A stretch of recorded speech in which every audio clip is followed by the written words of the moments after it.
وبركاته نحمده ونصلي على رسوله الكريم أما بعد فأعوذ بالله من الشيطان الرجيم بسم الله الرحمن الرحيم اليوم أكملت لكم دينكم وأتممت عليكم نعمتي ورضيت لكم الإسلام دينا صدق الله العظيم আপনারা খুব চমৎকার সেমিনারের একটা টপিক নির্ধারণ করেছেন যে আধুনিক যুগে ইসলামিক লাইফস্টাইল। শুরুতে আমি ইসলামিক লাইফস্টাইল বলতে আসলে কি বোঝায় এই আইডিয়াটাকে কনসেপ্টটাকে ক্লিয়ার করে আমি আমার মূল আলোচনায় যাব ইনশাআল্লাহ বিইذنিল্লাহ। খুব সহজে যদি বলি, ইসলামিক লাইফস্টাইল হচ্ছে যে লাইফস্টাইল কোরআন সুন্নাহ থেকে উৎসারিত এবং যে লাইফস্টাইল হচ্ছে এন্ডোর্সড বাই ইসলাম, যে লাইফস্টাইল আমাদের প্রিয় নবী মুহাম্মদুর রাসূলুল্লাহ সাল্লাল্লাহু আলাইহি ওয়া আলিহি ওয়াসাল্লাম তিনি নিজে লিড করে দেখিয়েছেন আমাদেরকে, এটাই হচ্ছে ইসলামিক লাইফস্টাইল। আই রিপিট, যে লাইফস্টাইল কোরআন সুন্নাহ থেকে উৎসারিত, যেই লাইফস্টাইলকে ইসলাম এন্ডোর্সড করে এবং যে লাইফস্টাইল আল্লাহ রাসূল সাল্লাল্লাহু আলাইহি ওয়া আলিহি ওয়াসাল্লাম আমাদেরকে তিনি লিড করে দেখিয়েছেন, এটা একটা কমপ্লিট প্যাকেজ, একটা হোলিস্টিক প্রজেক্ট। এখানে কাটছাট করার সুযোগ নেই, মানে পিক অ্যান্ড চুজ করার সুযোগ নেই। আমার পুরো জীবনটাকেই ইসলামে অনুশাসন দিয়ে যদি আমরা পরিচালিত করি, ইসলামের ছাঁচে যদি সাজাই, সেটা হবে ইসলামিক লাইফস্টাইল। এখানে পিক অ্যান্ড চুজের কোনো সুযোগ নাই। মানে মুসলিম হইলে পার্ট টাইম মুসলিম হওয়া যায় না, ফুল টাইম মুসলিম হইতে হয়। মানে জীবনের প্রতিটা অঙ্গনে ইসলামকে আমাদের প্র্যাকটিস করতে হবে, কারণ আমরা জানি ইসলাম মানে হচ্ছে complete submission to the order of Allah, to the wish of Allah. কোনো যদি কিন্তু তবে ছাড়া আল্লাহর আদেশের সামনে নিজেকে উজাড় করে দেওয়ার নাম হচ্ছে ইসলাম। আই রিপিট, আমি আবারও বলছি, কোনো যদি কিন্তু তবে ছাড়া আল্লাহর অর্ডারের সামনে নিজেকে সঁপে দেওয়ার নাম কি? ইসলাম। সবাই বলুন তো, আল্লাহর আদেশের সামনে কোনো যদি কিন্তু তবে ছাড়া নিজেকে সাবমিট করা, এই সাবমিসিভ অ্যাটিটিউডের নাম কি? সবাই বলুন তো। তাহলে আপনি পিক অ্যান্ড চুজ করতে পারবেন না যে এটা আমার ভাল লাগে, এটা আমার সাথে যায়, সো আমি এটা নিলাম, এটা আমার সাথে যায় না, সো এটা থেকে আমি দূরে থাকলাম, তাইলে এটা ইসলামিক লাইফস্টাইল হলো না। এই কনসেপ্টটা কি ক্লিয়ার সবার কাছে? এটা একটা total package, it's a total project, it's a holistic program. আপনি আপনার সুবিধা মতো এখানে কাটছাট করতে পারবেন না, নিলে পুরোটাই নিতে হবে। তো আমরা অনেকে আবার কাটছাট করি নিজের মন মতো। তাদেরকে উদ্দেশ্য করে আল্লাহ তাআলা বলছেন, আফাতুমিনুনা বিবাদিল কিতাবি ওয়া তাকফুরুনা বিবাদ। তোমরা কি আল্লাহর কিতাবের কিছু অংশ মানো আর কিছু অংশ তোমরা অস্বীকার করো? এটা তোমাদের পলিসি? জেনে রেখো, ওয়ার্নিং দিচ্ছেন যে তোমাদের পলিসি যদি এইটা হয়, তাহলে এই দুনিয়াতে আছে তোমাদের জন্য লাঞ্ছনা, আর আখিরাতে তোমাদেরকে শাস্তির মুখোমুখি হতে হবে। তাহলে কাটছাট করার সুযোগ নেই। আমরা যেটা করি, নামাজ, রোজা, হজ, জাকাতের মতো এই যে আনুষ্ঠানিক ইবাদতগুলো, এগুলোতে আমরা ইসলামকে খুব মানি, ইসলামের অনুশাসন মানি। কিন্তু আমাদের ব্যক্তি জীবন, পারিবারিক জীবন, সামাজিক জীবন, আমার ডিলিংসগুলো, আমার ট্রেড, আমার বিজনেস, আমার ব্যবসা, আমার বিয়ে শাদী, আমার বিহেভিয়ার, এগুলোকে অনেক সময় আমরা ইসলামের অনুশাসন অনুযায়ী মানতে চাই না। এগুলোর ক্ষেত্রে আমরা অনেক সময় ইসলামের অনুগামী হই না। এইখানে একটা ঝামেলা রয়ে গেছে আমাদের। কিন্তু মূল কথা হচ্ছে, আপনি ইসলামকে মানলে দ্য টোটাল প্যাকেজ আপনাকে মানতে হবে। এখানে কাটছাট করার কোনো সুযোগ আছে বলেন তো? আওয়াজ করে বলেন, কোন কাটছাটের সুযোগ কি আছে? না, কারণ কমপ্লিট প্যাকেজ, কমপ্লিট প্যাকেজ। জীবনের প্রতিটি অঙ্গনকে ইসলামের অনুশাসন দিয়ে সাজানো, বা জীবনের প্রতিটি অঙ্গনে ইসলামকে অনুশীলন করার নামই হচ্ছে ইসলামিক লাইফস্টাইল। মূলত ইসলামই একটা lifestyle. Islam is not merely a set of beliefs and rituals, rather it's a lifestyle. ইসলাম নিজেই একটা lifestyle that emphasizes justice, spirituality, integrity and modesty. আপনি যদি নিতে চান, আপনাকে পুরোটাই নিতে হবে, তাহলে কাটছাট করার সুযোগ নেই। এটা হচ্ছে প্রথম, the first and foremost reminder tonight, যে ইসলাম একটা টোটাল প্যাকেজ, একটা কমপ্লিট প্রোগ্রাম, একটা হোলিস্টিক প্রোগ্রাম। এখানে পিক অ্যান্ড চুজ করতে পারবো না আমরা। আপনি যদি আমাকে ইসলামী লাইফস্টাইলের উপরেই সেমিনারে কথা বলতে বলেন, I must say you have to take the entire package, পুরোটাই আপনাকে নিতে হবে। এই আইডিয়াটা ক্লিয়ার হয়েছে আমাদের সবার কাছে? সবার কাছে ক্লিয়ার তো? তাহলে পিক অ্যান্ড চুজ করবো নাকি? শুনি নাই সবার কাছ থেকে। পিক অ্যান্ড চুজ করা যাবে? কাটছাট করা যাবে?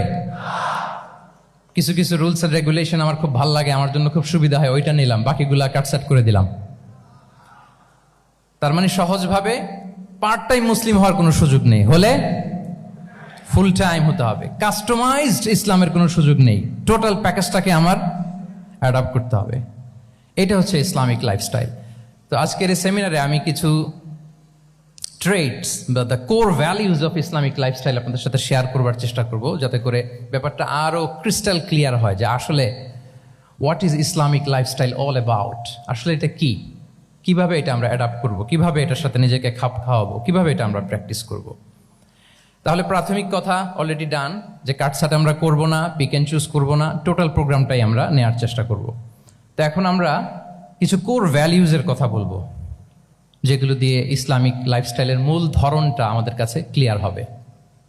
ইসলামিক লাইফস্টাইলের কথা যদি আমাদেরকে বলতে হয়, প্রথম যেই ট্রেট, যে ক্যারেক্টারিস্টিক্স বা ভ্যালিউর কথা আমাকে বলতে হবে, সেটা হচ্ছে দ্য কনসেপ্ট অফ হালাল and haram. If there is no halal and হারাম, there is no Islamic lifestyle, for sure I am telling you. যদি হালাল হারাম না থাকে, এটা যদি আমরা মেনটেন না করি, এটা কোশ্চিনকালেও ইসলামিক লাইফস্টাইল হবে না। আপনাকে হারাম থেকে যোজন যোজন দূরে থাকতে হবে, আর হালাল দিয়ে জীবনটাকে সাজাতে হবে। কারণ যেখানেই হালাল সেখানেই বারাকা। রিপিট, আমি আবারও বলছি, যেখানেই হালাল সেটার মধ্যে কি হারামে কোনো বারাকা আছে? হারামে আছে অস্থিরতা, সাময়িক উন্মাদনা, এর ভেতরে বারাকা নাই। হালালের ভেতরে আল্লাহ তাআলা বারাকা ঢুকিয়ে দিয়েছেন। আচ্ছা আপনারা বলুন তো, গরুর গোশত খাওয়া এটা হালাল না হারাম? হালাল। কুকুরের গোশত খাওয়া হালাল না হারাম? আচ্ছা, গরু বছরে বাচ্চা দেয় কয়টা? গাভী? আচ্ছা, একটা। কুকুর দেয় কয়টা? কয়টা? 7টা, 8টা, 10টা? ফ্যামিলি প্ল্যানিং নাই তো? দেদারসে দিচ্ছে। আচ্ছা, গরু হালাল, কুকুর হারাম। গরু বাচ্চা দেয় কয়টা? কুকুর দেদারসে দিচ্ছে। তারপরেও বলেন, আমাদের এই যে বাংলাদেশে আমাদের কুরবানির ঈদে লক্ষ লক্ষ গরু জবাই হয়, বিয়ের অনুষ্ঠানগুলোতে এত গরুর গোশত আমরা খাই, আর প্রতিদিনের চাহিদা মেটানোর জন্য তো কত গরু কোরবানি করা হয়। এরপরে বলেন, বাংলাদেশে গরু বেশি না কুকুর বেশি? সবাই বলেন, গরু বেশি না কুকুর বেশি? কারণ কি? হালাল। কারণ কি? এই হালালে বরকত ঢুকিয়ে দিয়েছে কে? তাহলে if there is no concept of হালাল অ্যান্ড হারাম, there is no Islamic lifestyle. প্রথম core value of Islamic lifestyle হচ্ছে আপনাকে হালাল দিয়ে আপনার জীবনকে সাজাতে হবে। লা ইয়াদখুলুল জান্নাতা জাসাদুন গুযিয়া বিল হারাম। হারাম খেয়ে বর্ধিষ্ণু যে দেহ, সে দেহ আল্লাহর জান্নাতে প্রবেশ করবে না। মানে whatever you consume, it should be halal. এটা হালাল হইতে হবে। শুধু যেটা আপনি খাচ্ছেন এটাই না, কুলু মিম্মা ফিল আরদি হালালাম তাইয়্যিবা, আল্লাহ তাআলা বলেছেন যেটা কনজিউম করবো হালাল হবে, হালাল হতে হবে। তো এটা শুধু এত ন্যারো কনসেপ্ট না, আপনার জীবনের সবটাই হালাল হতে হবে। ইউর ফুড শুড বি হালাল, ইউর ড্রিঙ্ক শুড বি হালাল, ইউর ইনকাম শুড বি হালাল, ইউর ফ্যাশন শুড বি হালাল, ইউর এন্টারটেইনমেন্ট শুড বি হালাল। সব কিছু হালাল হইতে হবে। আমরা অনেকে যে ভুলটা করি, আমরা খাওয়ার ক্ষেত্রে শুধু হালাল খুঁজি, এরকম অনেকে করে, কিন্তু অন্যান্য ক্ষেত্রে হালাল হারামের বাজ বিছান নাই। আমি একটা উদাহরণ প্রায়ই দেই, দেখবেন যে আমাদের বাংলাদেশের সরকারি অফিসগুলোতে তো ঘুষ চলে নাকি? আল্লাহ ঘুষ থেকে এই জাতিকে তুমি হেফাজত করো। আচ্ছা, দেখবেন যে আমাদের বিভিন্ন সরকারি অফিসগুলোর মুসলিম কর্মকর্তারা, তারা ওয়াইন খায় না। আমি দেখেছি, থাইল্যান্ডে গিয়েছে, চায়না গিয়েছে অফিসের কাজে, ওখানে হালাল রেস্টুরেন্টগুলো খোঁজে, কারণ মুসলিম, তার হালাল খাইতে হবে।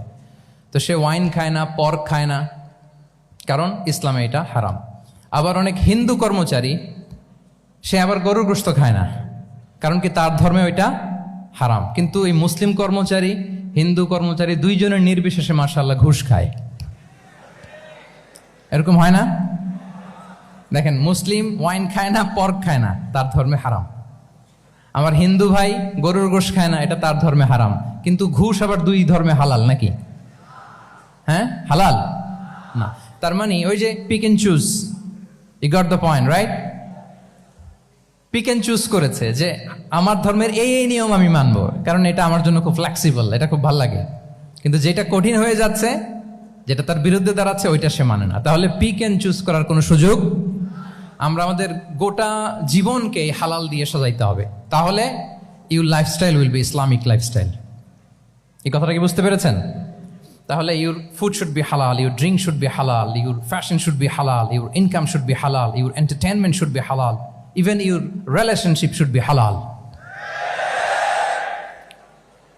ব্যাপার কি? এটার এত আওয়াজ বেড়ে গেল।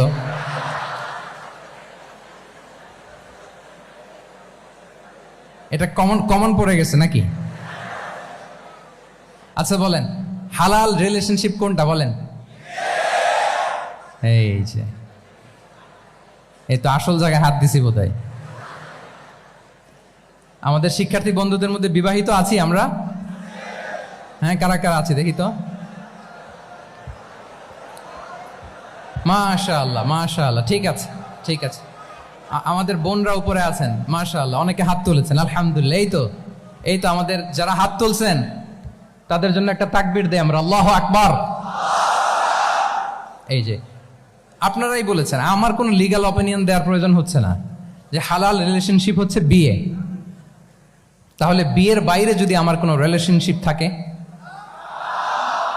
হালাল না হারাম? ফতোয়া দিচ্ছে কে? আমি? আপনারাই দিচ্ছেন। বলেন, বিবাহ পরবর্তী কোনো যদি এক্সট্রা ম্যারিটাল রিলেশনশিপ থাকে, এটা ইসলামে হালাল না হারাম?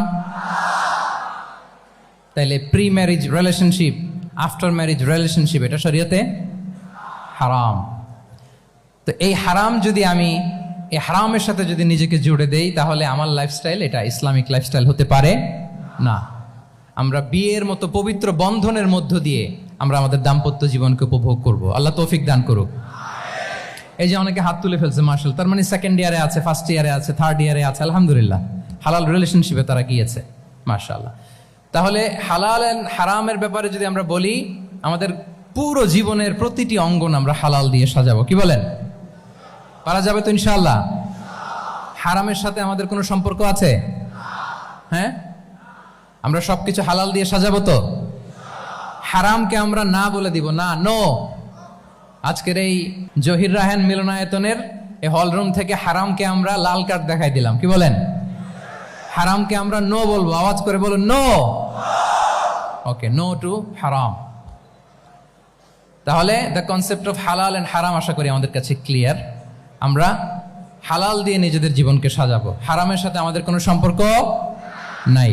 তাহলে একটা ট্রেট আমরা শেয়ার করলাম, একটা কোর ভ্যালু শেয়ার করলাম, যে আমরা যদি হালাল মেনটেন করতে পারি আমাদের জীবনে, এটা হচ্ছে one of the core values of Islamic lifestyle.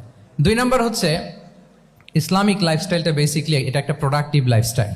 Islami lifestyle আমাদেরকে প্রোডাক্টিভ হতে উদ্বুদ্ধ করে। আপনার দিন শুরু হবে অনেক সকালে, প্রোডাক্টিভিটি নিয়ে অনেক লম্বা আলোচনা করা যেতে পারে। আমি ছোট্ট একটা পয়েন্ট যদি আজকের এই হলরুমে শেয়ার করি প্রোডাক্টিভিটি নিয়ে, যে ইসলামিক লাইফস্টাইল হচ্ছে আপনি একেবারে সকাল সকাল আপনার দিন শুরু করবেন। Early to bed and early to rise makes a man healthy wealthy. সবাই তো শিখেছি এটা, যে আগে আগে ঘুমোতে যাও, আগে আগে ঘুম থেকে জাগো, তুমি ধনী হবে, তারপর তুমি প্রজ্ঞাবান হবে, তুমি সুস্বাস্থ্যের অধিকারী হবে। এটা হচ্ছে ইসলামিক লাইফস্টাইলের একটা কোর ভ্যালিউ। সকাল সকাল দিন শুরু করা, মানে সানরাইজের আগে আমার সকাল শুরু হবে। কাজী নজরুলের যে কবিতা, সূর্যি মামা জাগার আগে উঠবো আমি জেগে, পড়েছি আমরা সবাই, কিন্তু হয়তো মানা হয় না।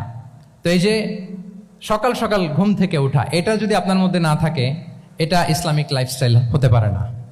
You must be a morning person. সকাল সকাল উঠতে হবে। আপনার সময় এমনভাবে মেনটেন করবেন আপনি, যে সকাল সকাল ফজরের পর থেকে আপনি অ্যাক্টিভ। তার মানে you have to wake up early, you have to sleep early. একজন মর্নিং পারসন যদি না হন, এটা ইসলামিক লাইফস্টাইল হবে না। এর কারণ আল্লাহ রাসূল সাল্লাল্লাহু আলাইহি ওয়া আলিহি ওয়াসাল্লাম আমাদেরকে সকালে জেগে থাকার ব্যাপারে ইন্সপায়ার করেছেন, এবং তিনি দোয়া করেছেন এই উম্মার জন্য স্পেশালি, যে এই সময়টা এটা full of baraka, full of blessings. তিনি দোয়া করেছেন, আল্লাহুম্মা বারিক লি উম্মতি ফি বুকুরিহা। আল্লাহ এই উম্মতের বুকুরটা, মানে সকালের সময়টা, লেটস সে সানরাইজের পরে 3-4 ঘন্টা, এই সময়টাকে আল্লাহ আপনি বরকত দিয়ে ভরে দেন। এই সময়টাতে ঘুমানো যাবে না, এটা হচ্ছে বরকতের সময়। এবং আল্লাহ রাসূল সাল্লাল্লাহু আলাইহি সাল্লাম যদি কোনো সামরিক অভিযান প্রেরণ করতেন, এই টাইমে প্রেরণ করতেন, এই বুকুরের টাইমে। এবং সাহাবারা তাদের কোনো ট্রেড ক্যারাভান, ব্যবসায়িক কাফেলা যখন সেন্ড করতেন, এই টাইমটাতে সেন্ড করতেন, কারণ এই টাইমটাতে বারাকা, তো এখন নিজের সাথে মিলিয়ে নেন যে এই টাইমটাতে আমরা কি করি। আমি জানি না আপনাদের কি অভ্যাস। আমি এসে তো শুনলাম যে জাহাঙ্গীরনগর বিশ্ববিদ্যালয়ে নাকি যতজন শিক্ষার্থী ততজনের জন্য এখানে আবাসনের ব্যবস্থা আছে। বাংলাদেশের কোনো ইউনিভার্সিটিতে নাকি এটা নাই। আলহামদুলিল্লাহ, অসাধারণ প্রিভিলেজ, এখানে অনেক সুন্দর সুযোগ। তো এখন বলেন আপনাদের সকালের রুটিন কি? বলেন, ঘুমিয়ে থাকেন না জেগে থাকেন? হ্যাঁ, আচ্ছা, ফজরের পরে আমরা ঘুমাই কারা কারা দেখি? সর্বনাশ। আচ্ছা ঠিক আছে, হাত নামান। আচ্ছা, ফজরের পরে আমরা একটু এক্সারসাইজ করি, পড়াশোনা করতে বসি কারা কারা? মাশাআল্লাহ, আছে কিছু, ঠিক আছে, হাত নামান। এবার দুইবারের একবারও যারা হাত তোলেননি তারা হাত তোলেন। আপনারা কি করেন? এইটা হ্যাঁ, ডিভাইস। তো সম্মানিত সুধী মণ্ডলী, আল্লাহুম্মা বারিক লি উম্মতি ফি বুকুরিহা। আপনারা আমাকে এনেছেন ইসলামিক লাইফস্টাইল নিয়ে বলতে, তো আমাকে বলতেই হবে ফজরের পরে ঘুমানো চলবে। প্রথমে আমরা হারামকে না বলে দিলাম, এবার আমরা না করে দিব কোনটাকে? হ্যাঁ, ফজরের পরে আজকে থেকে কোনো ঘুম চলবে। আমি এখানে জবরদস্তি করব না, শুধু আপনাদের সামনে আমি প্রেজেন্ট করছি। যদি সেমিনারের যে টপিক নিয়ে আপনারা শুনতে এসেছেন এটা যদি আপনি অ্যাডাপ্ট করতে চান, অনুশীলন করতে চান, হ্যাঁ, ফজরের পরে আজকে থেকে কোনো ঘুম চলবে। এই সময়টাতে অনেক বারাকা আছে। তো কি করতে হবে? এটার জন্য আগে আগে ঘুমোতে হবে। কি বলেন? অনেকে ফজরের এই বরকতময় সময়টা তারা ঘুমাতে ঘুমাতে মিস করে। এর কারণ দেরিতে ঘুমোতে যাওয়া। আগে আগে ঘুমানোর অভ্যাস করতে হবে। কিন্তু আগে তো ঘুম আসে না, তাই না? এই যে ডিভাইস আমাদেরকে ঘুমাতে দেয় না, আমাদের শান্তির ঘুম কেড়ে নিছে এই ডিভাইস। এই ডিভাইস অ্যাডিকশন, স্ক্রিন আসক্তি, এই স্ক্রিন আসক্তি আমাদের শান্তির ঘুমকে কি করেছে? কেড়ে নিয়েছে। আল্লাহ তাআলা রাতকে বানিয়েছেন ঘুমের জন্য। ওয়াজআলনা লাইলা লিবাসা।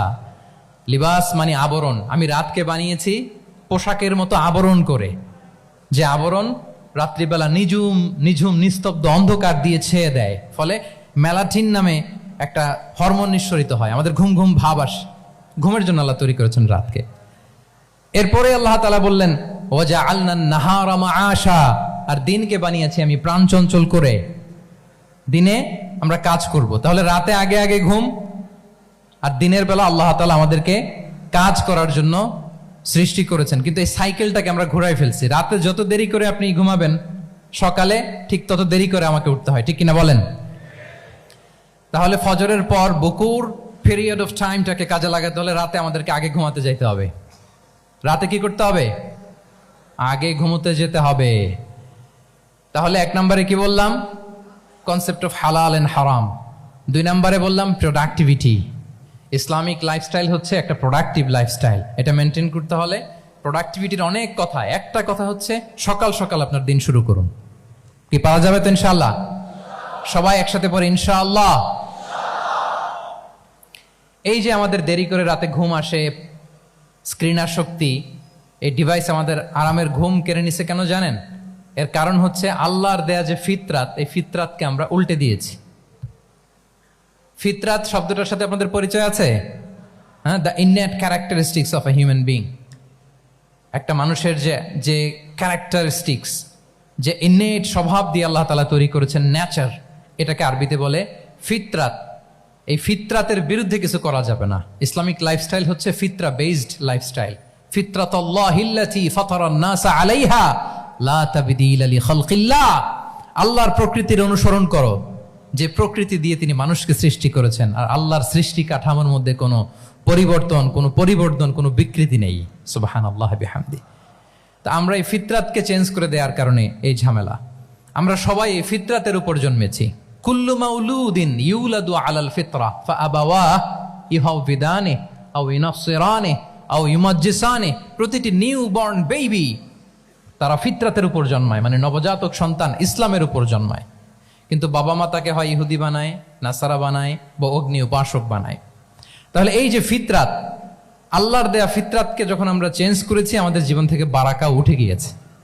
ফিতরাতকে যদি আরো সহজ করে আমি আপনাদেরকে বুঝাই, তাহলে ফিতরাত হচ্ছে যা কিছু স্বাভাবিক, যা কিছু কল্যাণকর, যা কিছু ভালো, তাই ফিতরাত। আই রিপিট, সুপ্রিয় শিক্ষার্থী বন্ধুরা, ফিতরাত হচ্ছে যা কিছু স্বাভাবিক, যা কিছু ভালো, যা কিছু কল্যাণকর, তাই কি? তাই ফিতরাত। এই যে এখন আরবি কোন মাস চলছে বলেন তো? রজব। এই রজব মাসের ২৬ তারিখ দিবাগত রাত্রে আল্লাহ রাসূল সাল্লাল্লাহু আলাইহি ওয়াসাল্লাম ঊর্ধ্ব জগতের একটা ভিজিটে গিয়েছিলেন। আমরা জানি না সবাই? হ্যাঁ, ইসরা মেরাজের কথা আমরা জানি। সো এই মেরাজ রজনীতে আল্লাহ রাসূল সাল্লাল্লাহু আলাইহি ওয়া আলিহি ওয়াসাল্লাম ফিতরাত মানে what is the essence of ফিতরা, এটা বোঝানোর জন্য হাদিসটা আমি শেয়ার করছি। মেরাজে যখন গেলেন, জিবরিল আলাইহিস সালাম ওনাকে 2টা পেয়ালা দিলেন। তিনি বললেন উচিতু বি ইনাআইন, আমাকে 2টি পেয়ালা দেয়া হলো। ফি আহাদিহিমা লাবান ওয়া ফিল আখারি খামর, এক পেয়ালায় ছিল দুধ, আরেক পেয়ালায় ছিল মদ। ফা আখাযতুল লাবান ওয়া শারিবতু, যখন 2টা অপশন দেয়া হলো, 2টা পেয়ালা, আমি দুধের পেয়ালাটা নিলাম এবং সেটা পান করলাম। তখন জিবরিল আলাইহিস সালাম বললেন আসাবতাল ফিতরা, মানে you are guided to the fitrah, আপনি সঠিকটাই নিয়েছেন, যেটা ফিতরা, যেটা নেওয়া উচিত আপনি ওইটাই নিয়েছেন। তাহলে এখন আরো সহজ হবে, যদি 2টা পেয়ালা দেয়া হয়, একটা মদের পেয়ালা আর একটা দুধের পেয়ালা, তো আমরা নিব কোনটা বলেন? হ্যাঁ, তাইলেই ফিতরা হবে। তাহলে কি হবে? তাহলে যেটা স্বাভাবিক, যেটা কল্যাণকর, যেটা আমাদের জন্য ভালো, সেটা হচ্ছে ফিতরাত। তাহলে মদের পেয়ালা, দুধের পেয়ালা, কোনটা নিব? সবাই নিব তো নাকি? আমাদের রুচির যে দুর্ভিক্ষ চলতেছে, অনেকে মদের পেয়ালাই নিয়ে নিবে, কি বলেন? আচ্ছা না একদল, তারা কি করে? ওইটা চুজ করে ফেলবে। এবার বলেন আমরা কোন পেয়ালা নিব, মদের না দুধের? আমাদের ঐতিহ্য, আমাদের রুচি, আমাদের মূল্যবোধকে ধ্বংসের যত আয়োজন দরকার সব সেটআপ চারদিকে আছে। আল্লাহর ফিতরাতকে ধ্বংস করে দেওয়ার শয়তানি সব আয়োজন আমাদের চারিদিকে। বাট আপনাকে রাইট থিংটা চুজ করতে হবে। তাহলে রাসূল সাল্লাল্লাহু আলাইহি ওয়াসাল্লামকে দুধ দেয়া হলো, মদ দেয়া হলো, তিনি নিলেন দুধের পেয়ালা। তাহলে এটা হচ্ছে ফিতরাত। এটা কি? ফিতরাত। এভাবে সবকিছু চেঞ্জ করে দেয়া হয়েছে, সবকিছু, আমাদের লাইফস্টাইল চেঞ্জ করে দেয়া হয়েছে, আমাদের ফুড হ্যাবিট চেঞ্জ করে দেয়া হয়েছে, আমাদের খাদ্যাভ্যাসের মধ্যে পরিবর্তন। দেখবেন যে এখন আমরা যা খাই, আগে কিন্তু এটা খাইতাম না। এখন আমরা প্রসেসড ফুড খাই, হ্যাঁ, ফাস্ট ফুড খাই, জেনেটিক্যালি মডিফাইড যে ফুডগুলো আমরা খাই, এরপরে ল্যাব মিট, কত যে ভয়ঙ্কর। আপনারা জেনে থাকবার কথা যে ল্যাবে তৈরি মাংস দেখেছেন নাকি আপনারা? প্রাকৃতিক মাংসের কোনো ছিটে ফোটা নেই, কিন্তু এটা গরুর মাংস হয়ে গেছে, ওইটা মানুষ খাচ্ছে। মানে আমাদের লাইফস্টাইলও করাপ্টেড, আমাদের ফুড হ্যাবিটও করাপ্টেড, আমাদের স্লিপিং সাইকেলটা করাপ্টেড, সব কিছু করাপ্ট করে দেওয়া হচ্ছে। এবং এটার প্রভাব পড়েছে আমাদের শিশুদের মধ্যেও। দেখবেন যে শিশুরা সবজি খেতে চায় না।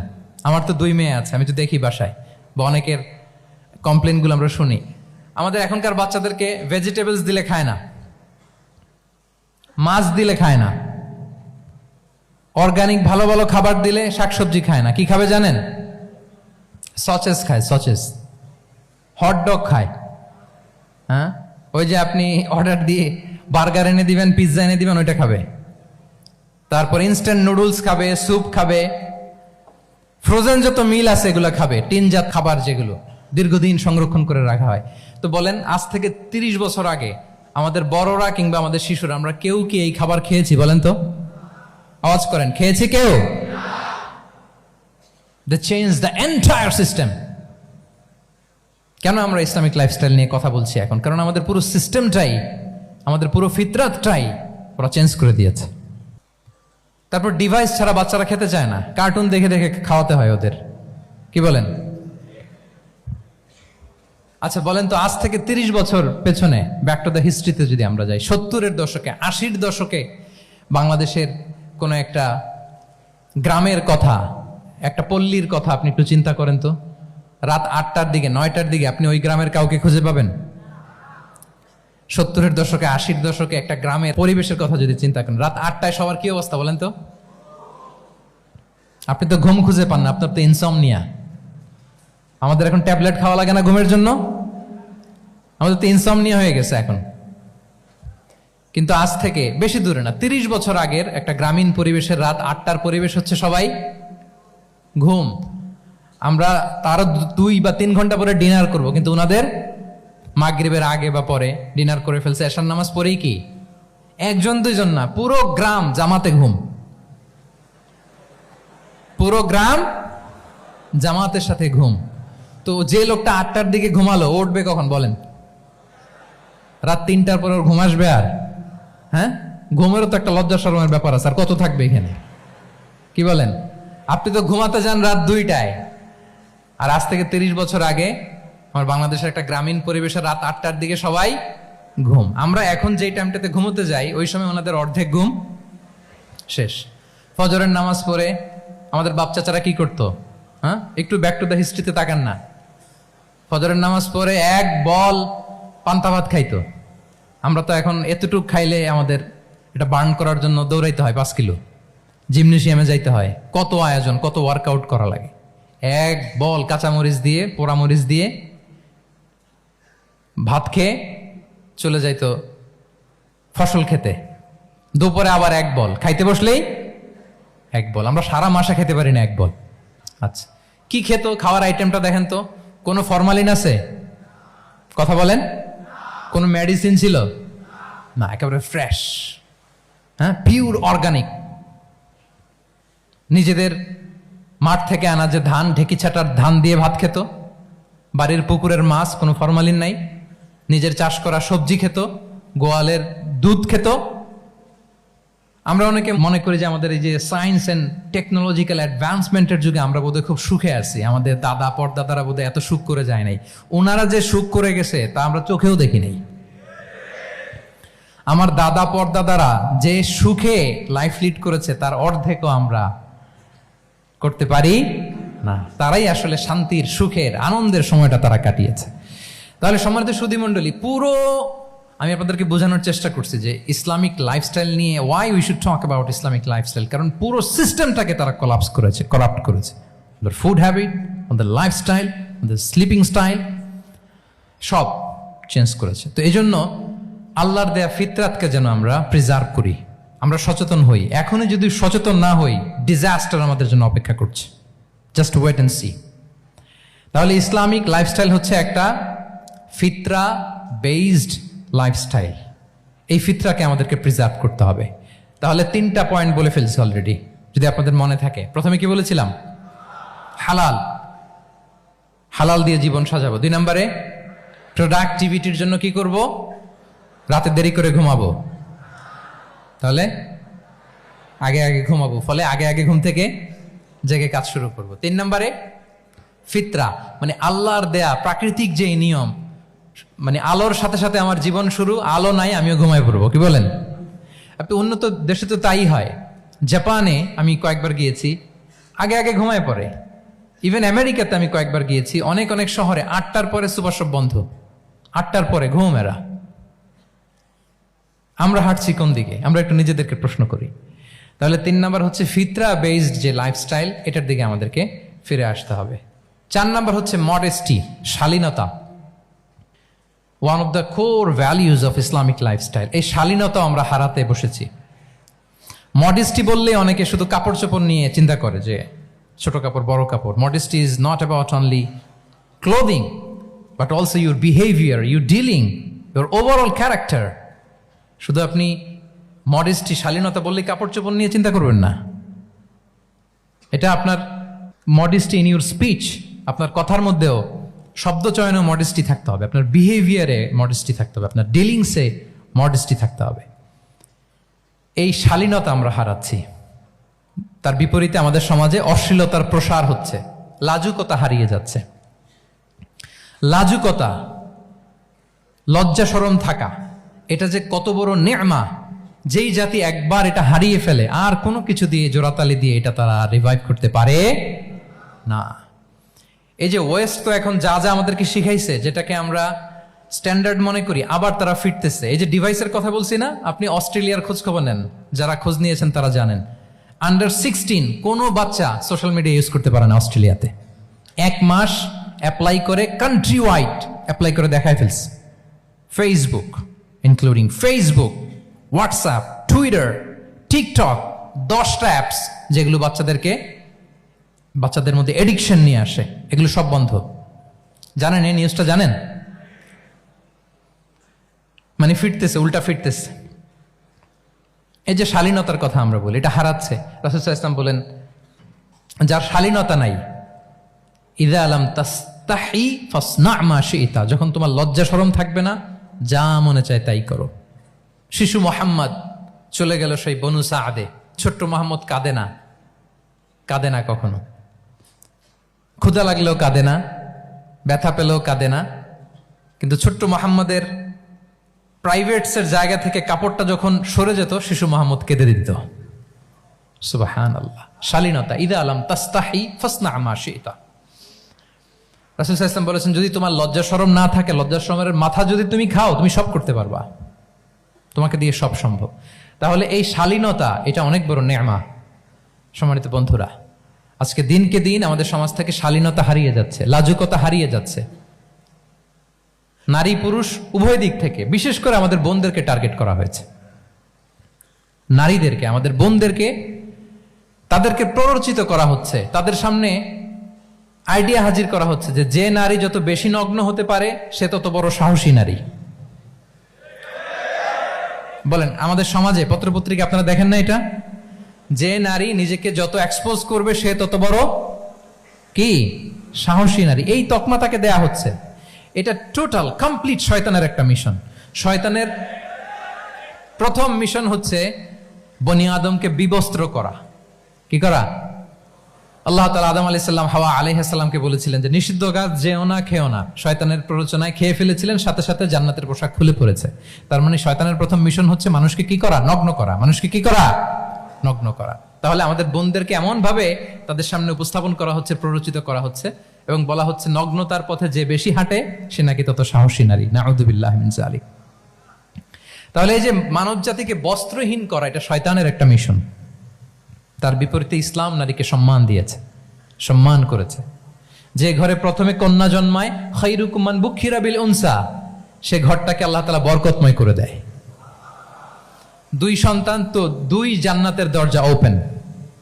2 কন্যা সন্তান, 3 কন্যা সন্তান তো 3টা জান্নাতের দরজা ওপেন। সুবহানাল্লাহ। স্ত্রী হয়ে যখন ঘরে যাবে, যে ব্যক্তি তার স্ত্রীর কাছে সেরা, পরিবারের কাছে সেরা, সে সবার কাছে সেরা, সে আল্লাহর কাছে সেরা। সুবহানাল্লাহ। এবং কোন মা যদি সন্তান জন্ম দিতে যে মারা যায়, কিয়ামতের দিন আল্লাহ তাআলা ওই মাকে শহীদদের কাতারে দাঁড় করাবেন। আর যদি সেফলি সন্তান ভূমিষ্ঠ হয়, আল্লাহ বলে মায়ের পায়ের নিচে ওই সন্তানের বেহেশত। সুবহানাল্লাহ। কিভাবে নারীর স্টেটাস, মর্যাদাকে ইসলাম বাড়িয়েছে। এবং এই যে ইসলাম যে নারীকে যে ভিআইপি হিসেবে কনসিডার করে, হ্যাঁ, ইসলামের দেয়া নারীর ড্রেস কোড নিয়ে আমাদের অনেকের কত কথা, কত ক্রিটিক। এটা কেন করে? কারণ Islam consider women as a queen. ইসলাম তো নারীকে রানী হিসেবে কনসিডার করে। কি হিসেবে বলেন? আচ্ছা বলেন, যে কুইন হবে, যে রানী হবে, তার একটা স্পেশাল ড্রেস কোড থাকবে না? তার একটা স্পেশাল প্রোটোকল থাকবে না? রানীর সাথে কি যা মনে চায় তা করা যায়, দেখা করা যায়, তার কাছে যাওয়া যায়? আল্লাহু আকবার। কারণ ইসলাম চায় নারীদের জন্য পৃথিবীটা নিরাপদ হোক। ইসলাম চায় নিজ গৃহে বা কর্মক্ষেত্রে নারীরা নিরাপদ থাক। ইসলামের যত ভ্যালিউজ আছে, যত রুলস এন্ড রেগুলেশন আছে, এটা আমাদের ভালোর জন্য, মানব জাতির কল্যাণের জন্য। তাহলে এই অশ্লীলতা থেকে আমাদের যোজন যোজন দূরে থাকতে হবে। If you talk about Islamic lifestyle, আমাদেরকে শালীনতা, মডেস্টি ফিরিয়ে আনতে হবে। You have to maintain modesty. আমি যদি আরো ডিপে যাই, দেখেন এই যে প্রত্যেকের হাতে এক একটা করে পর্ন হাব হয়ে গেছে। এখন হয়েছে না? পর্নোগ্রাফির সয়লাভ, বিকৃত যৌনাচারের সয়লাভ। এখন নতুন নামে, নতুন মোড়কে, এলজিবিটি আমাদের সমাজে নানা মোড়কে আমাদের সামনে উপস্থাপন করা হচ্ছে। শুনেছেন না এগুলো? আপনারা নাম শুনেছেন? এই যে ট্রান্স, নাম শুনছেন না?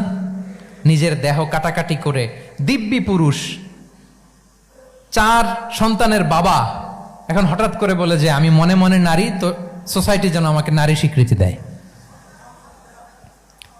বায়োলজিক্যালি দিব্যি নারী, 3 সন্তানের মা, এখন বলে যে এখন আমি মনে মনে ভাবতেছি পুরুষ, তো আমাকে পুরুষ হিসেবে তুমি কনসিডার করো।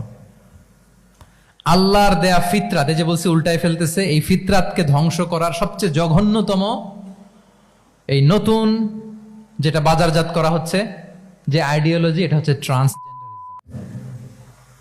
অধিকারের মোড়কে, তাও আসতেছে কিভাবে, কিসের মোড়কে বলেন তো? রাইটসের কথা বলে, যেটা একটা রাইটস। এজন্য সম্মানিত সুধীমণ্ডলী, শালীনতার কোনো বিকল্প নেই। If you want to take care yourself, if you want to take care your family, your society, you have to maintain modesty. কোনো বিকল্প নেই, সাবধান হইতে হবে আমাদেরকে। তাহলে 4 নম্বরে কি? শালীনতা, মডেস্টি। শালীনতা হচ্ছে ইসলামিক লাইফস্টাইলের ভূষণ। এখন পরিকল্পিতভাবে এই শালীনতার কবর রচনা করা হচ্ছে আমাদের সমাজে। আপনারা কি রাগ করতেছেন? কথা ক্লিয়ারলি বুঝতে পারতেছেন? আমি যদি রয়ে সয়ে কথা বলি তা বুঝতে পারবেন আপনারা? ক্লিয়ারলি মেসেজগুলো আমি আপনাদের সামনে পৌঁছে দিচ্ছি। তাহলে কয়টা গেল? 4টা। হালাল, প্রোডাক্টিভিটি, প্রিজার্ভিং ফিতরা এন্ড ফাইনালি মডেস্টি। 4টা কাভার।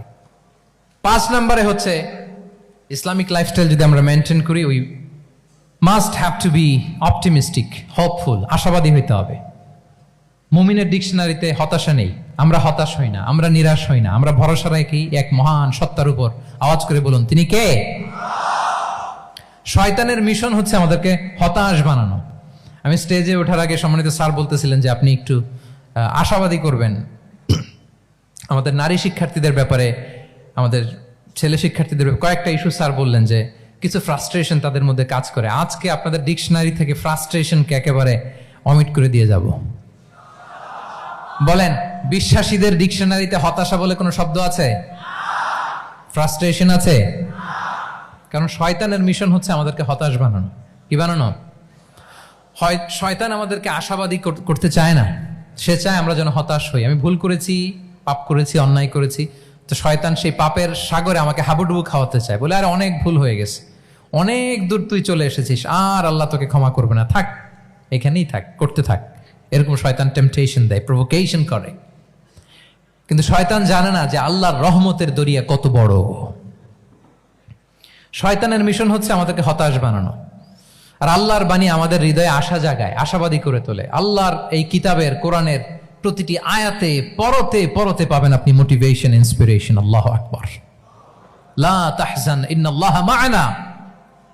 মনকে তুমি বুঝিয়ে বলো আল্লাহ আছেন আমার সাথে। জাহাঙ্গীরনগর বিশ্ববিদ্যালয়ের আমার সুপ্রিয় শিক্ষার্থী বন্ধুরা, এই বাক্যটি নিজের জীবনের জন্য, নিজের জীবনের সাথে সেট করে নেন।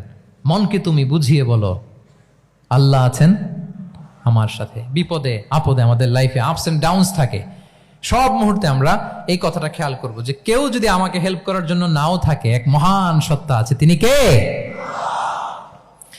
আল্লাহ রাসূল সাল্লাল্লাহু আলাইহি ওয়াসাল্লাম, আবু বকর রাদিয়াল্লাহু তাআলা আনহু গারে সাউরে হিজরতের রাতে লুকিয়ে আছেন। কুরাইশরা খুঁজতেছে, আবু বকর রাদিয়াল্লাহু তাআলা আনহু তটস্থ, না জানি ধরা পড়ে যায়। তিনি বলছেন, কুরাইশরা আমাদের এত পাশ দিয়ে যাচ্ছে, একটু মাথা নিচু করলে দেখে ফেলবে আমাদের। রাসূল সাল্লাল্লাহু আলাইহি ওয়াসাল্লাম বললেন যে ভয় পেও না। আবু বকর, তুমি কি ভেবেছো আমরা এখানে গুহাতে 2 জন? না না, এই গুহায় আমরা 2 জন নই, আমাদের সাথে একজন মহান সত্তা আছে। তিনি কে? আমরা 3 জন এখানে। লা তাহজান ইন্নাল্লাহ মা'ানা। ভয় পেও না, হতাশ হয়ো না, নিশ্চয় আল্লাহ আমাদের সাথে আছেন।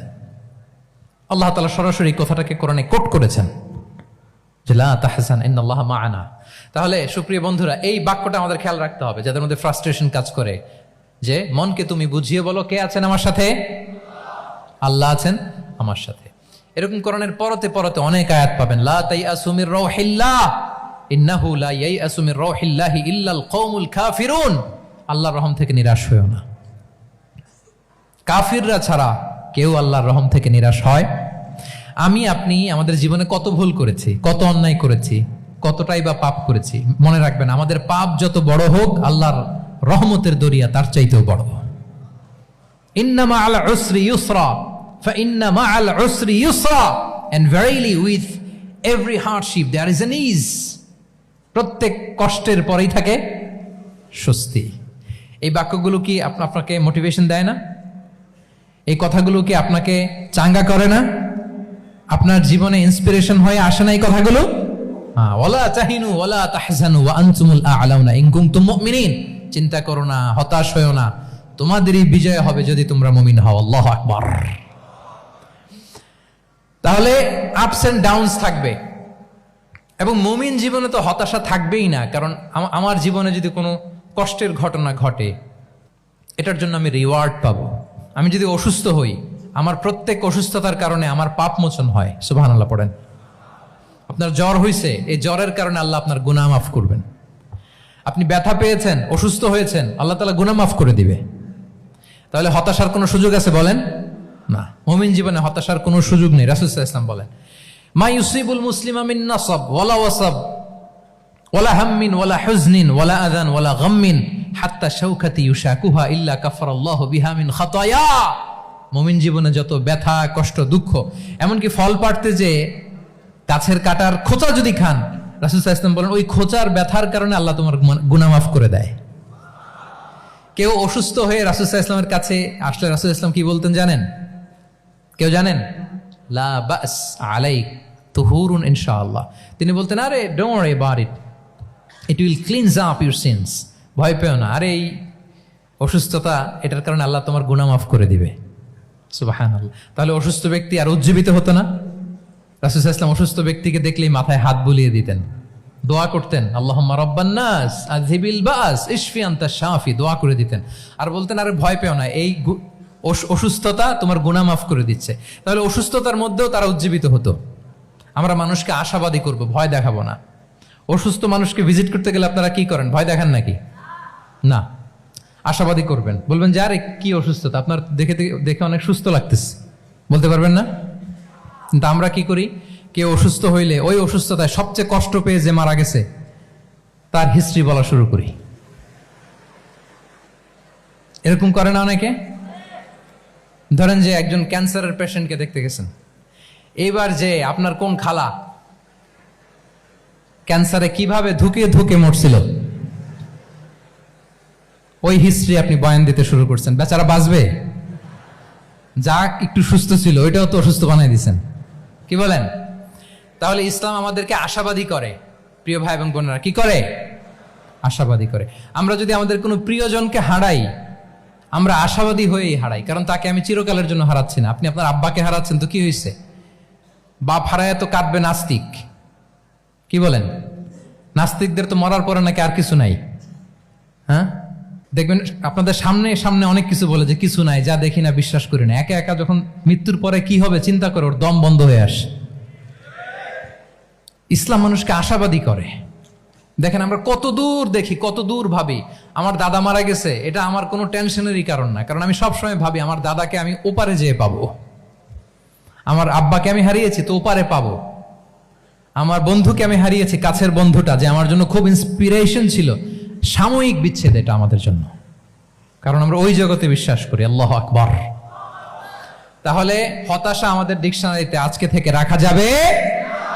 ইসলামিক লাইফস্টাইল যদি মেনটেন করতে চান, you have to be optimistic. Clear কথাটা? আচ্ছা, এরপরে গ্রেটফুলনেস, 6 নাম্বার। গ্রেটফুলনেস, আপনাকে কৃতজ্ঞ হইতে হবে, শুকরগুজার হইতে হবে। আমরা অনেকে কমপ্লেইন করি খুব বেশি, না এটা ভুল। সম্মানিত সুধী মণ্ডলী, be grateful with what you have. যা আছে এটা নিয়ে শুকরগুজার হন, আপনার জীবনটাকে আল্লাহ সুন্দর করবে। তাহলে কমপ্লেইন করব না, আমরা শুকরগুজার হব। রাসূল সাল্লাল্লাহু আলাইহি ওয়াসাল্লাম বলেছেন, তোমার চেয়ে যে খারাপ অবস্থানে আছে তার দিকে তাকাও, যে ভালো আছে তার দিকে তাকিও না। হ্যাঁ, যে ভালো আছে তার মতো আপনি হওয়ার চেষ্টা করবেন। আপনার গোল থাকবে। I am not talking about the goals and plans, your plan and goal should be bigger and bigger.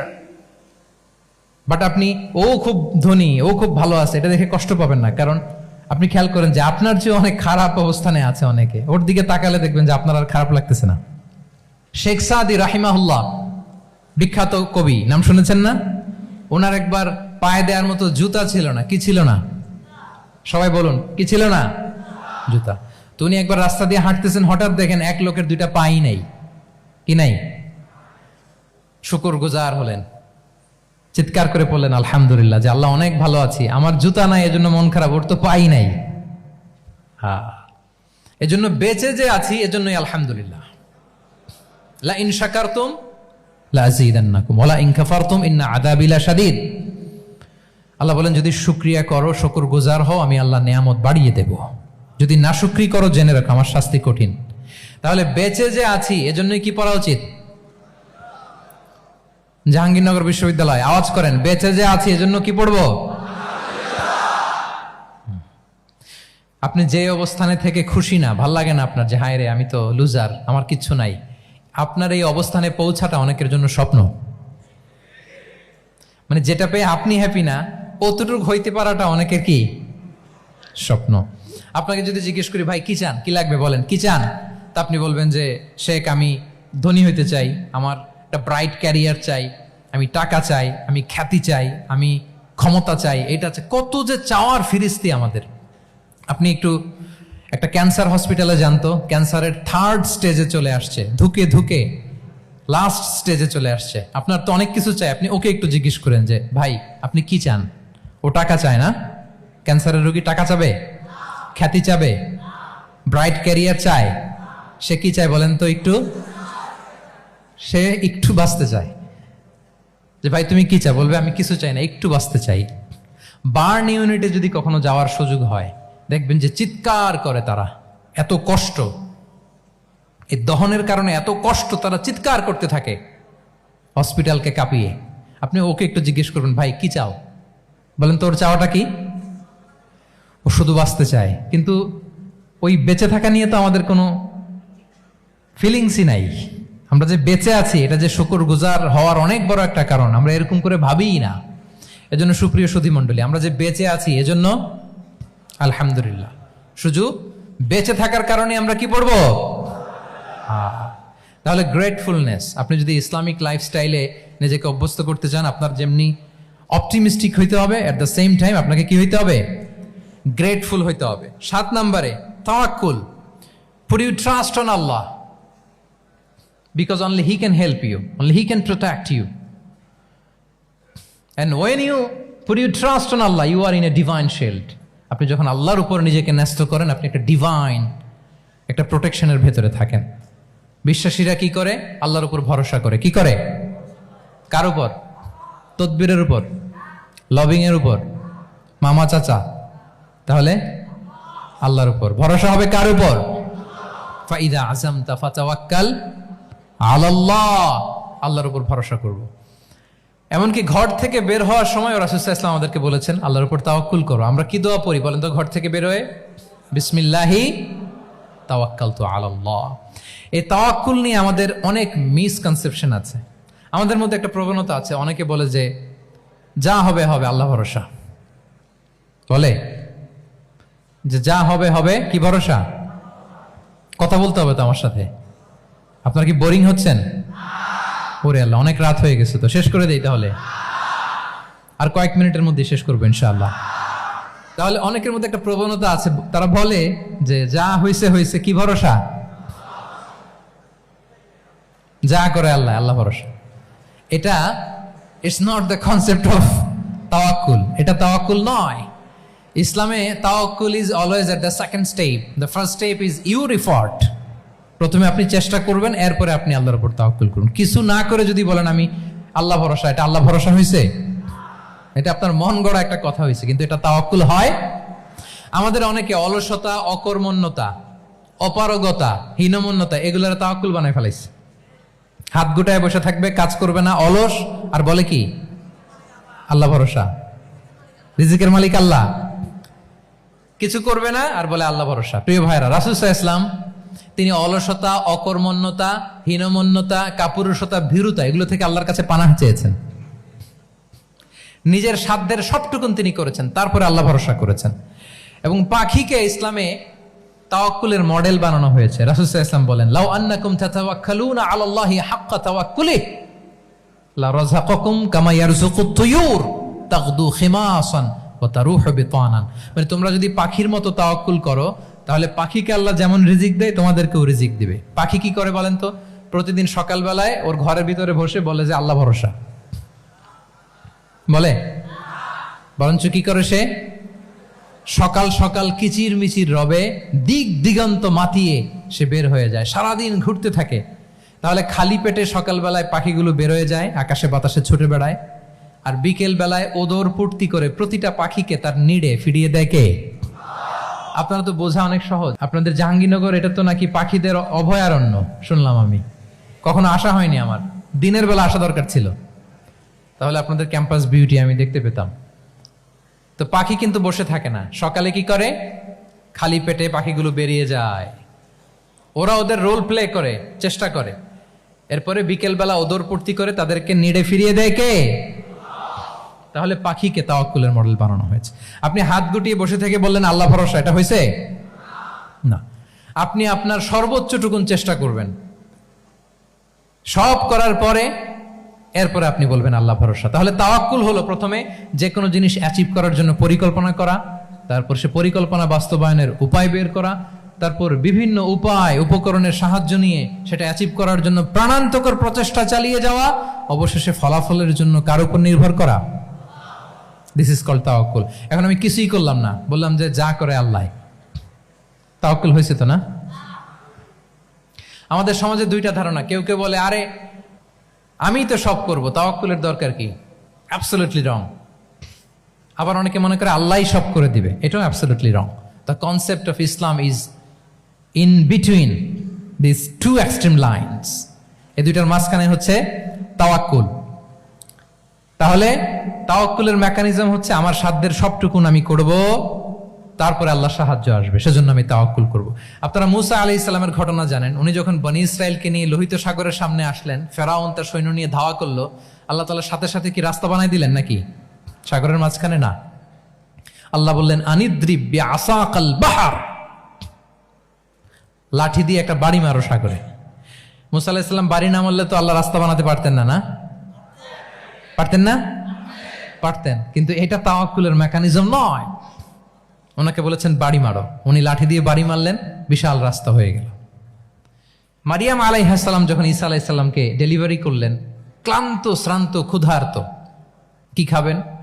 আল্লাহ তাআলা বললেন ওয়াহুজ্জি ইলাইকি বিজিযইন নাখলাতি তুসাকিত আলাইকি রুতাবান জানিয়া, মানে মারিয়াম একটু কষ্ট করে উঁচু হয়ে পাশে একটা খেজুর গাছ আছে, ওটা ডাল ধরে টান দাও, টসটসে পাকা খেজুর পড়বে নিচে, ওটা খাও।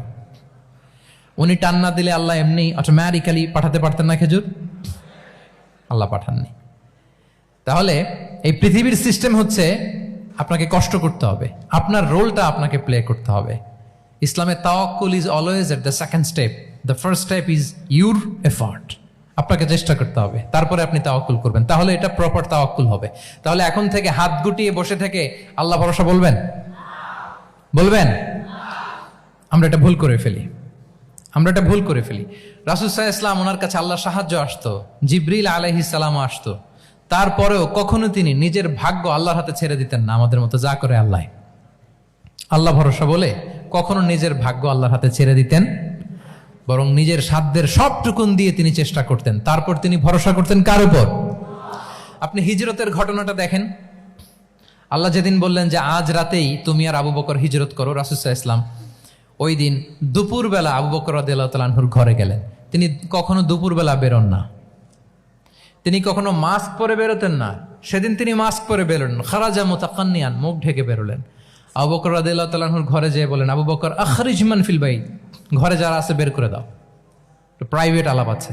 আবু বকর রাদিয়াল্লাহু তাআলা আনহু বলেন, ইয়া রাসূলুল্লাহ, আসমা আর আয়েশা একজন তো আপনার পরিবার আর একজন তার বোন, আমরাই তো, বলেন।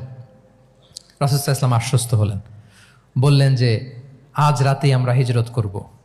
আজ রাতেই। মক্কা থেকে মদিনা হচ্ছে উত্তর দিকে, কোন দিকে? আপার নর্থ। তিনি মক্কা থেকে মদিনায় হিজরত করবেন উত্তরে, কিন্তু তিনি বের হলেন দক্ষিণ দিক দিয়ে, শত্রুর চোখে ধুলি দেওয়ার জন্য। দেখেন, দিনের বেলা বেরোলেন না, রাতে বেরোলেন। দেখেন, একটার পর একটা প্রিকশন। দুপুরে বেরোলেন, চেহারা ঢেকে বেরোলেন, প্রাইভেসি মেনটেন করলেন। ডেস্টিনেশন এদিকে, বের হলেন এই দিক দিয়ে, সবার চোখের অন্তরালে তিনি বের হলেন। এবং তিনি আবু বকর রাদিয়াল্লাহু তাআলা আনহুকে বললেন, সবাই যেই পথে মদিনা যায় আমরা কিন্তু ওই পথে যাব না, ক্যারাভানগুলো যেই পথে যায় ওই পথে না, সাওয়াহিলি একটা আনইউজুয়াল রুট ধরে আমরা যাব, সাগরের পার ঘেঁষে ঘেঁষে, যাতে ওরা বুঝতে না পারে। এই জন্য আবু বকর রাদিয়াল্লাহু তাআলা আনহু একজনকে ভাড়া করলেন, আব্দুল্লাহ ইবনে উরাইকেত নামে, যে আনইউজুয়াল রাউটটা চিনে, যে সাগরের পাশ ঘেঁষে চলে যাওয়া পথ দিয়ে মক্কা থেকে রাসূল সাল্লাল্লাহু আলাইহি ওয়াসাল্লামকে মদিনায় পৌঁছায় দিবে। দুইটা ওট তিনি 2 মাস ধরে এটাকে নার্চারিং করে রাখলেন। 3 দিন আবু বকর রাদিয়াল্লাহু তাআলা আনহু এবং রাসূল সাল্লাল্লাহু আলাইহি ওয়াসাল্লাম গারে সাউরে অবস্থান করলেন 3 দিন, যাতে করে বুঝতে পারেন যে মক্কায় তাদের ব্যাপারে কি বলা হয়। এবং আবু বকর রাদিয়াল্লাহু তাআলা আনহুর ছোট্ট ছেলে আব্দুল্লাহকে অ্যাসাইন করা হলো যে আব্দুল্লাহ, তুমি তো ছোট মানুষ, তুমি প্রতিদিন মক্কার বাজারে যেয়ে শুনবা যে আমাদের ব্যাপারে কুরাইশরা কি বলে। নিশ্চয়ই তারা তন্ন তন্ন হয়ে আমাদেরকে খুঁজবে, না পেয়ে ওরা কি কি পলিসি নেয় এটা এসে আমাদেরকে জানাবা। সুবহানাল্লাহ। ছোট্ট আব্দুল্লাহ মক্কার বাজারে কে কি বলে শুনে গোয়েন্দার মতো করে, স্পাইয়ের মতো করে সে তথ্যগুলো নিয়ে, খাবার নিয়ে গারে সাউরে প্রতিদিন ইনফরমেশন পাস করে আসতো, আবার খাবার দিয়ে আসতো। আচ্ছা বলেন তো, এই ছোট্ট আব্দুল্লাহ যেই পথে যায়, মরুভূমির উপরে তার ফুটপ্রিন্ট আছে না, আব্দুল্লাহর ফুটপ্রিন্ট। তো কোরাইশরা তো তন্ন তন্ন হয়ে রাসূল সাল্লাল্লাহু আলাইহি ওয়াসাল্লামকে খুঁজতেছে, ডানে বায়ে সামনে পেছনে সব জায়গায়। তারা যদি আব্দুল্লাহর ছোট্ট পায়ের ছাপ পায় আর সেটাই যদি ফলো করে, তাহলে ডিরেক্টলি তারা কোথায় যেয়ে পৌঁছবে? রাসূল সাল্লাল্লাহু আলাইহি ওয়াসাল্লামের কাছে, গারে সাউরে। আল্লাহ রাসূল সাল্লাল্লাহু আলাইহি ওয়াসাল্লাম কি করলেন? আবু বকর রাদিয়াল্লাহু তাআলা আনহু কি করলেন? আমির ইবনে ফুহায়রা নামে আরেকটা লোককে অ্যাসাইন করলেন যে 3 দিনের জন্য আব্দুল্লাহ যখন তথ্য নিয়ে খাবার দিয়ে চলে যাবে, আমির ইবনে ফুহায়রা, তোমার কাজ হচ্ছে যেই পথ দিয়ে আব্দুল্লাহ হেঁটেছে এই পথ দিয়ে তুমি আমাদের ছাগলগুলোকে একটু চড়াই দিবা। তাহলে ওখানে ওই বাচ্চার আর ফুটপ্রিন্ট থাকবে না, ওই ছাগলগুলোর পায়ের ছাপ থাকবে। অনেক লম্বা ঘটনা, এরকম একটার পর একটা প্রিকশন আল্লাহ রাসূল সাল্লাল্লাহু আলাইহি ওয়াসাল্লাম এবং আবু বকর রাদিয়াল্লাহু তাআলা আনহু ওনারা নিয়ে তারপরে হিজরতের পথে রওনা হয়েছেন। এবং যখন রওনা হয়েছেন, রাসূল সাল্লাল্লাহু আলাইহি ওয়াসাল্লাম ডানে বায়ে তাকান না, তিনি কোরআন তেলাওয়াত করছিলেন। হি ওয়াজ রিসাইটিং দ্য কোরআন, কারণ now he is in the state of tawakkul. এখন তিনি তাওয়াক্কুল করতেছেন। তাহলে বলেন তো, তাওয়াক্কুল কি শুরুতে না শেষে? তারপরে কতটা শেষে? আপনার চেষ্টা, আপনার তদবির, আপনার লবিং, আপনার এফর্ট, আপনার সাধ্যের নাগালে থাকা সব কিছু উজাড় করে দেওয়ার পরে আপনি বলবেন তাওয়াক্কালতু। আমরা করি কি? আমরা কি করি? আল্লাহ ভরসা। ভাই কি প্ল্যান আপনার? হুজুর আল্লাহ ভরসা। এবার বলেন, এটা হয়েছে? এটা কি আসলে দ্য প্রপার কনসেপ্ট অফ তাওয়াক্কুল হয়েছে প্রিয় ভাই এবং বোনেরা? হয় নাই। কারণ তাওয়াক্কুল is always at the second step. The first step is your effort. আপনি আপনার সাধ্যের সবটুকু করবেন, তারপর কি করবেন? ক্লিয়ার? সব শেষ। কথা হচ্ছে, আপনি যদি ইসলামিক লাইফস্টাইল মেনটেন করতে চান, আপনাকে উম্মাহ সেন্ট্রিক অ্যাটিটিউডের অধিকারী হইতে হবে। উম্মাহ সেন্ট্রিক। আমাদের মুসলিম উম্মাহ একটা দুঃখী উম্মাহ, নেতৃত্বহীন উম্মাহ, বলিষ্ঠ নেতৃত্বের অভাবে এদিক থেকে লাথি মারলে আমরা এদিকে যাই, এদিক থেকে মারলে এদিকে যাই। শুধু একটা স্ট্রং লিডারশিপের অভাব, ঠিক কিনা বলেন? এই যে আমাদের রোহিঙ্গা ভাইয়েরা 1 মিলিয়ন আসছে, 10 লাখ, এখন বোধহয় 2 মিলিয়ন প্লাস হয়ে গেছে বা 3 মিলিয়ন হয়ে গেছে। আমি গত মাসে গিয়েছিলাম রোহিঙ্গা ক্যাম্পে দেখার জন্য তাদের কি অবস্থা। এমন মানবতার জীবনযাপন তারা করতেছে। ধর্মে তারা কোন ধর্মের বলেন তো? আমাদের ভাই, আমাদের বোনেরা, তাদের কোনো সলিউশন নাই। কাশ্মীরের ভাই বোনদের কি অবস্থা দেখেন তো। আর গাজার অবস্থা নাই বা বললাম। পাখির মতো গুলি করে মারা হয়েছে, মসজিদ ধ্বংস করা হয়েছে, এমনকি খ্রিস্টানদের গির্জা ধ্বংস করা হয়েছে। একটা লিডারশিপের, একটা স্ট্রং লিডারশিপের অভাবে আজকে আমাদের এই অবস্থা। এই জন্য আপনি যদি ইসলামিক লাইফস্টাইলের কথা বলেন, অফকোর্স আপনাকে উম্মাহ সেন্ট্রিক মেন্টালিটির হতে হবে। এই দুঃখী উম্মাকে নিয়ে আপনার প্রজেক্ট থাকতে হবে। আমরা আমাদের নিজেদের শক্তি, সম্ভাবনা, ঐতিহ্য এগুলো একেবারে ভুলতে বসেছি। আমরা যে যোদ্ধা ছিলাম, আমরা যে বিজয়ী ছিলাম, আমরা বেমালুম ভুলেই গিয়েছি। জ্ঞান বিজ্ঞানে একসময় আমরা লিড দিয়েছি, ঠিক কিনা বলেন? আমাদের জাবির ইবনে হাইয়ান ছিল, আমাদের আল বিরুনি ছিল, আমাদের আল ইদ্রিসি ছিল, আমাদের আল ফারাবি ছিল। এই নলেজ এখন ওয়েস্টে ট্রান্সফার হয়েছে, সেই নলেজ আবার ট্রান্সফার হয়ে আমাদের করতলগত একদিন হবে ইনশাআল্লাহ। তো এই প্রজেক্ট তো আমাদের নাই। একদিন যে আমাদের হাতে আসবে, হুজুর আল্লাহ ভরসা নাকি? শুধু আল্লাহ ভরসা বলে বসে থাকলে হবে? সেলফ সেন্টার্ড হওয়া যাবে না, উম্মাহ সেন্ট্রিক আমাদেরকে হইতে হবে। উম্মার জন্য আপনার হৃদয়ে একটা দরদ থাকতে হবে। অন্যের জন্য কাজ করার একটা মেন্টালিটি আমাদের গ্রো করতে হবে। যারা অন্যের জন্য করে তারা জানে যে এটাতে কি সুখ, কি মজা। আপনি অন্যকে দান করে দেখেন, একটা সুখানুভূতি আপনার মধ্যে কাজ করবে। এবং রাসূল সাল্লাল্লাহু আলাইহি ওয়াসাল্লাম বলেন, ওয়াল্লাহু ফি আউনিল আবদি মা দামাল আবদু ফি আউনি আখিহি। আল্লাহ তাআলা ততক্ষণ পর্যন্ত বান্দার সাহায্যে থাকে, ওই বান্দার, যতক্ষণ পর্যন্ত এই বান্দা তার ভাইয়ের সাহায্যে থাকে। এজন্য আমাদের প্রতিটি কাজে, পদক্ষেপে আমাদের নির্যাতিত ভাইয়েরা যেন তারা আমাদের চিন্তায় থাকে, তারা যেন আমাদের দোয়ায় থাকে, আমাদের সহযোগিতায় থাকে, এবং উম্মার জাগরণে যেন নিবেদিত হয় আমাদের সকল এফোর্ট, সকল প্রজেক্ট, সকল প্রচেষ্টা। কি পারা যাবে কিনা বলেন? উম্মার জন্য এরকম স্যাক্রিফাইসিং মেন্টালিটি আমাদের থাকার দরকার আছে না নাই বলেন? তাহলে